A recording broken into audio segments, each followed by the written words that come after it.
If you're having a tough time finding sugar-free ketchups in the store, or you don't want to pay the exorbitant prices for them, or you actually want to know what goes into it, I've got the perfect solution for you here. This is my quick, easy, and delicious homemade sugar-free ketchup. But you don't have to make it sugar-free, and I'll explain all of that as we go along. So if you'd like to see how this is made, stick around because it's coming up next.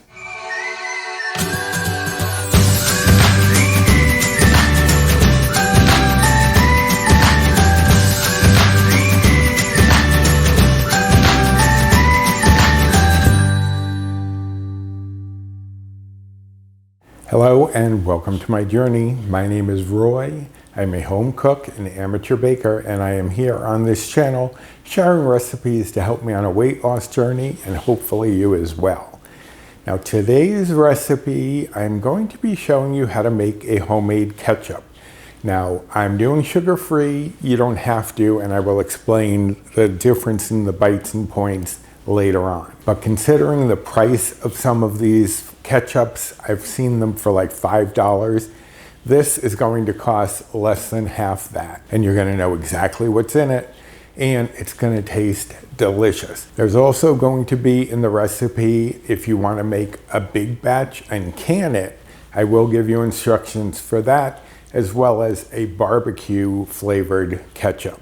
So there will be some options in the recipe. But for the one I'm making today, let's go over the ingredients. I have here a 6-ounce can of tomato paste, and I'm going to show you how to get the tomato paste out of here in as easy a method as possible. I think I might have shown that before, but it's always worth showing again in case somebody hasn't seen it. Here I have 1/2 cup of water. That's going to help the tomato paste to loosen up. Here I have 3 tablespoons of apple cider vinegar, but you could use white vinegar if you prefer. I just like the flavor of the apple cider vinegar. Here I have 2 tablespoons of sugar replacement. I'm using the all-purpose in the raw, but as I said, you don't have to use sugar replacement. You can use actual sugar and it's still going to be fairly low in bites and points. So if you haven't found a sweetener that you like, you can still make this with some sugar. Here I have 1/2 teaspoon of smoked paprika, and you could use regular paprika if you don't have smoked, but the smoked really does add a nice depth of flavor to this. Here I have 1/2 teaspoon of garlic powder and 1/2 teaspoon of onion powder, and those are fairly common ingredients in most ketchups. Here I have 1 teaspoon of salt. You do want a little bit of salt in here, but you could use a salt replacement if you need to watch your salt or even reduce that down a little bit. Now my last 2 ingredients might seem like odd choices, but they're going to add some flavor and some depth. But these last 2 ingredients are optional. You do not have to use them, but I do like the flavor they add. They are 1/4 teaspoon of cinnamon and 1/4 teaspoon of ground cloves. Yes, that sounds odd to put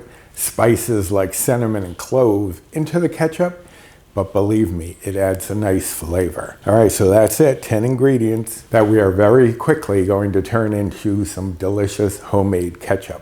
So let me shuffle a few things around and we'll get started. So this will come together very quickly, but I did want to show you first how I empty out a tomato paste can. What you need to do is open up both ends. I'm going to just get that side open and you turn it over and you open up the other end. And now you're going to remove one of these lids. You can push a little bit on one lid to get the other one out and scrape off any tomato paste that was on there. And we're going to continue to use this other side to get all of this out by just pushing it through, just like that. And the lid will come off in there, but just remove that. And there it is, perfectly empty. You don't have to worry about scraping all of that out of the can. It all came out easily.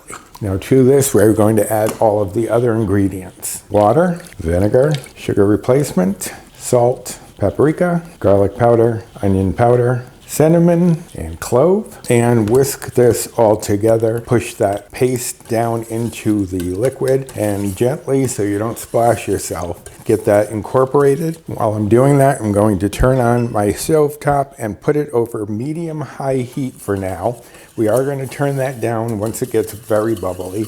But for now, we want it to start to heat up. So that'll help the tomato paste to incorporate, as well as help all of these flavors to meld. Now, the reason I came up with this recipe and decided to film it for this week is that the recipe I wanted to show you used sugar-free ketchup.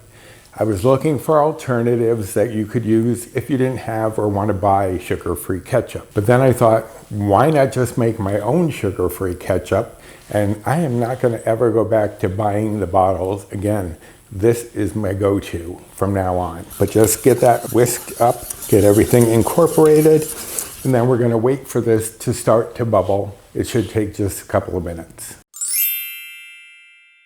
Okay, so it's starting to do a little bit of bubbling. Now this is one of those things, because it's so thick, it will kind of do like a little volcano action where it kind of spits out. So as soon as it starts to bubble, I like to start to whisk, so that keeps the bubbles from popping and spewing all over the place. But you don't have to stir continuously, you just stir, and then once it starts to bubble again, just stir that back in.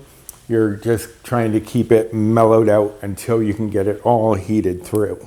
Now, once it starts to bubble a little faster, turn down the heat to medium and just keep making sure that it's not going to burst all over. It will still splatter a little bit, but you don't want it to be too extreme. So now we're going to let this cook for about 5 to 10 minutes, depending on how thick you like your ketchup. And if it comes out too thick for you, just add a little water, not a problem. But just as it bubbles, I am going to give it a little whisk, just to keep those bubbles down. So give me a few minutes and I'll be back.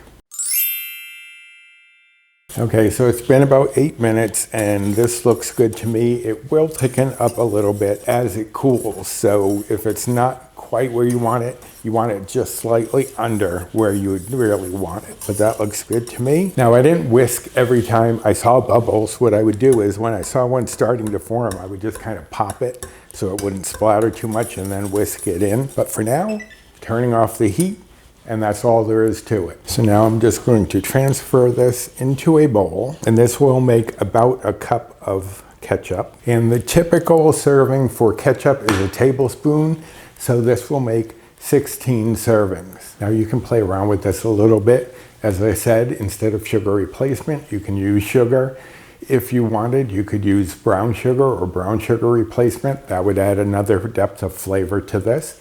If you wanted it a little smokier, you could add a ½ teaspoon of liquid smoke, or maybe a little bit more of the smoked paprika. Or if you like it spicy, you could add 1/4 to ½ teaspoon of cayenne, depending on how spicy you like it. But that's all there is to making homemade ketchup. Simple and easy, comes together so quickly, and definitely tastes better than store-bought. Now this recipe can easily be doubled, tripled, quadrupled. And as I said, you could make a big batch and can it. It will last about a year in the canning, and it'll last about 2-3 weeks in the refrigerator if you're using it right away. But that's how easy it is to make your own homemade ketchup. Now, as far as the bite points and calories, this is going to be 0 Better Balanced Bites or WW points. If you chose to use sugar instead of sugar replacement, the first tablespoon would be 0 still, and then you could have up to 5 for 1 bite or point.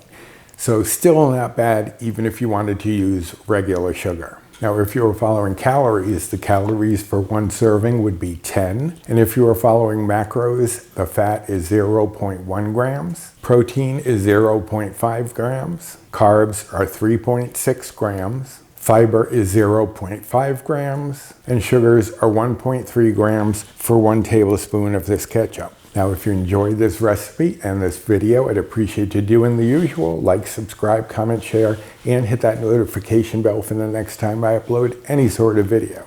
And if you want the recipe for this, it is of course going to be on the blog. I will link directly to this recipe down in the description box.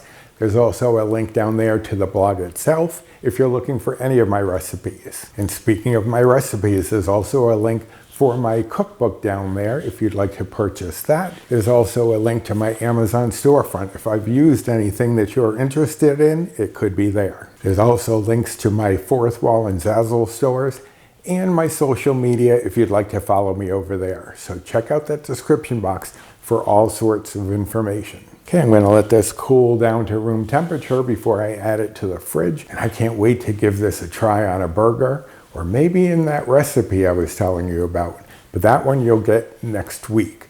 So I hope that you enjoyed this and you're going to give this a try. And until next time, bye.